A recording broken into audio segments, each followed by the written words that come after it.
బాగుంటాయి మాటలు.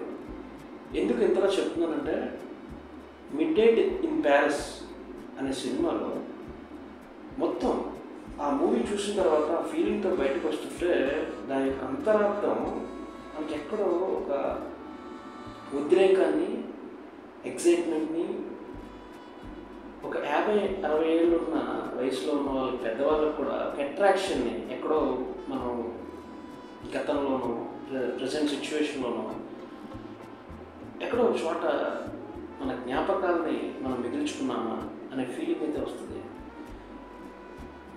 సో అవి నేను రాశాను. అదేంటంటే, మనం పుట్టడానికి ముందు ఏం జరిగిందో మనకు తెలియదు, ఎవరో ఒకళ్ళ కథగా చెప్తే తప్పితే. మనం పుట్టిన తర్వాత మనం చూసిందే నిజం, మనం చూస్తూనే ఉంటాం. మనం కళ్ళు మూసి చనిపోయేదాకా, అంటే మట్టిలోకి మళ్ళీ వెళ్ళిపోయేదాకా. సో ఈ మధ్యలో జరిగేది జీవితం.